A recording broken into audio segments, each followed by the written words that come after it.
Hey y'all, it's Diana from the Dianaverse, and I am here today to give you a new moon in Leo forecast.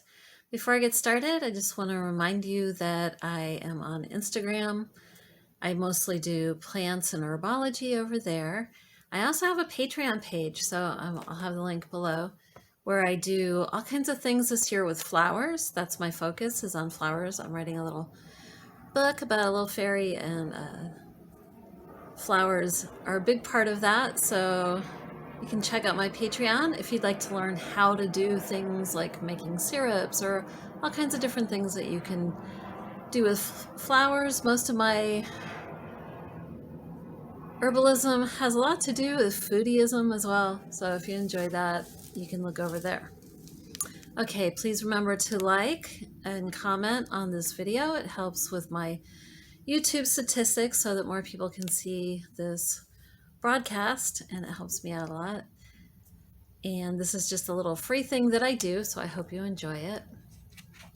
I noticed that there was a big difference between the forecasts I used to do on Instagram when I used to write them out, which was a lot of typing, and what I've been doing on YouTube. So this month I'm trying to kind of combine those techniques. The Instagram ones were a little bit more extrapolating the transits and just saying what the focus of that would be rather than naming all the different aspects. And I feel like maybe that was a little more comprehensive. You can let me know in the comments below which way you prefer it.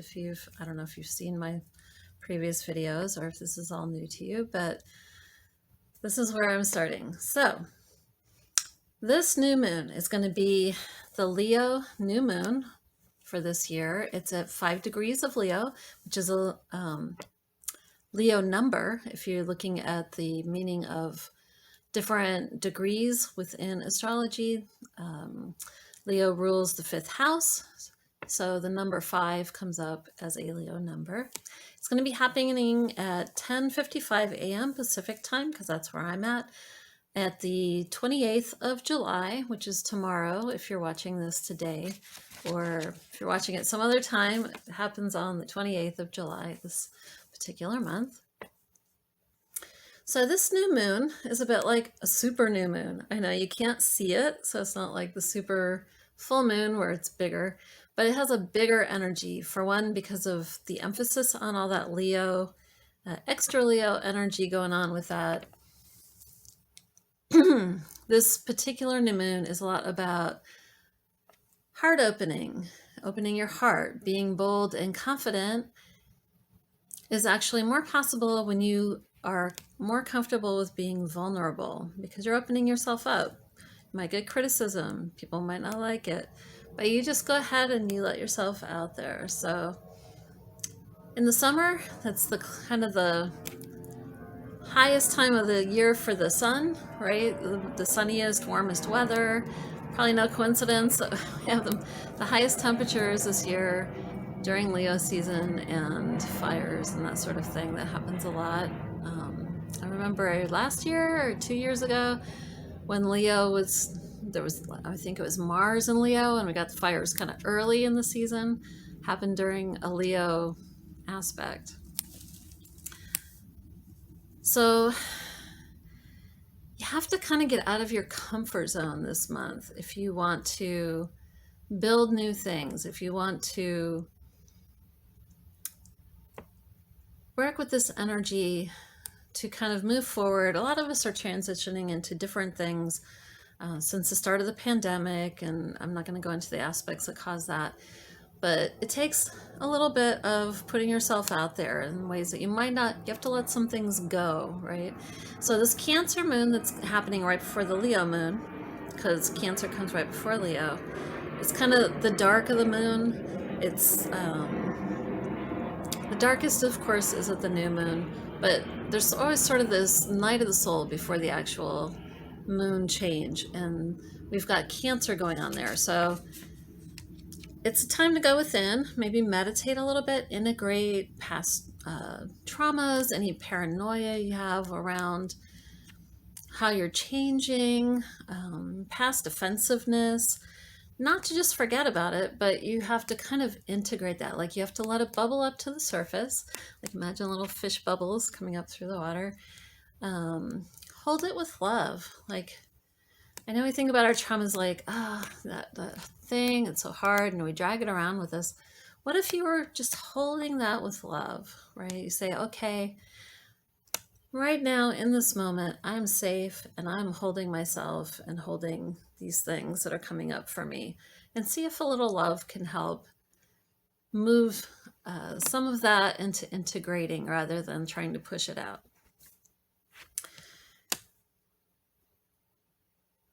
So just collecting my thoughts for a second there.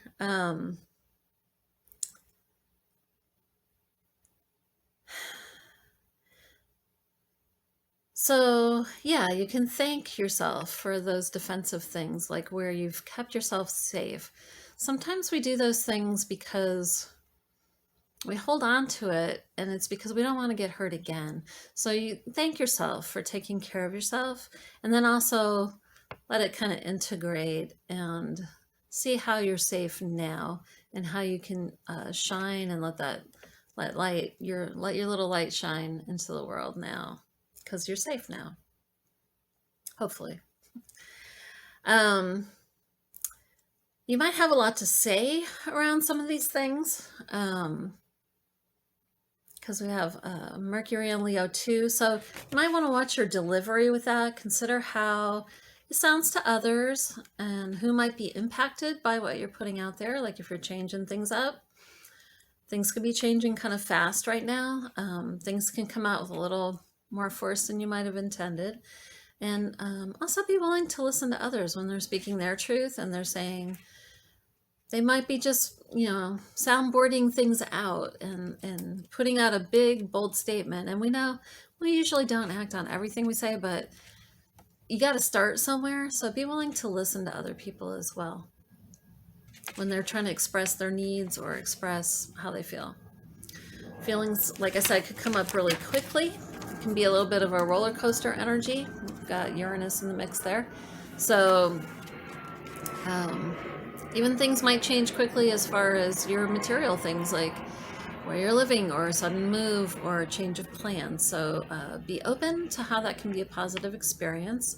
And it can be hard in the moment when things are changing, when you're not sure what's going to happen, but try to project something positive. We've got the Lion's Gate coming up on the 8th. So that happens every year in Leo when it's a time when the star Sirius is at its brightest also. So they say you can manifest more, you're getting a little more celestial support. So envision it as something positive. It's going to come in that door after the other stuff clears out.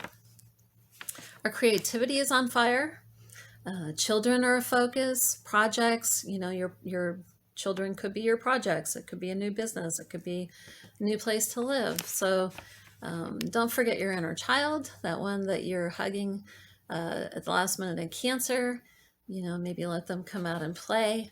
Let them feel safe and not guarded. There's a difference between feeling safe and being guarded. So might want to think about that when things come up.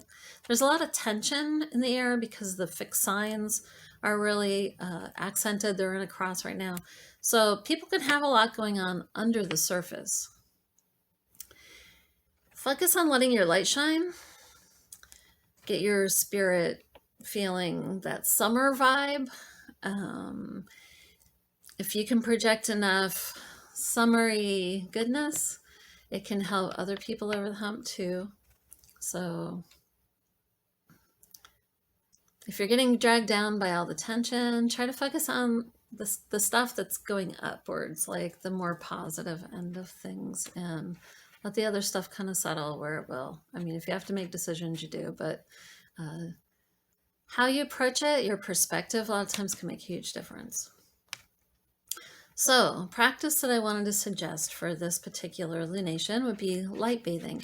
If you can get up early as the sun is just coming up, it's really invigorating. I find it invigorating watching those first little sun rays start to hit maybe on some trees or on a building, making that beautiful morning light. Close your eyes and just face the sun and let that light bathe over you. That's a great way to start the day. If you get up a little later, you can do the same thing, but it's just going to be brighter already. But you can bask in the warmth of that sun. Just go out and close your eyes. Don't stare directly in the sun. And let some of that energy flow through you, especially in the heart chakra. Leo is all about the heart, so that's really emphasized this month. So my crystals for this month would be citrine, that beautiful yellow sparkly stone. And my flowers, I'm already on the flowers. So I did a flower essence last week with a friend of mine. We did wild ginger, and I really got that sense of the wheel in the tarot, wheel card, where you're in the center. Like, it was very centering. And your heart, we normally think of our heart as kind of the center of our feelings, right? If we're not up in the head and the brain, we're in the heart with the feelings. So I'm working with wild ginger as a flower essence. It seemed to really embody that whole like being centered and putting your energy out rather than being thrown off by all the energy coming at you. If you don't happen to have that, you could do sunflowers. Just bring sunflowers like in a bouquet in your house and let that sunny, flamboyant energy kind of fill your space. I do have wild ginger flower essence for sale. I have to still take a picture and get it on my website. My website is dianaverse.org. If you're interested in ordering that, there's probably still enough time to ship it out before that Lionsgate portal on the 8th. Right after that, you know, it'll be less, still fun, but maybe not quite as much for the manifesting for the Leo season. So that's a keyword, is manifest. Like Leo says, I am, I will. So there's a lot of great opportunities for manifesting this month, this Leo season. I know it doesn't fall completely. It's like the 22nd to the 22nd doesn't line up completely with the days of the month. Anyway, I hope this video was helpful and that you have a really fantastic summery Leo season. Let me know in the comments below what's going on for you, and I will see you next time. All right, bye-bye.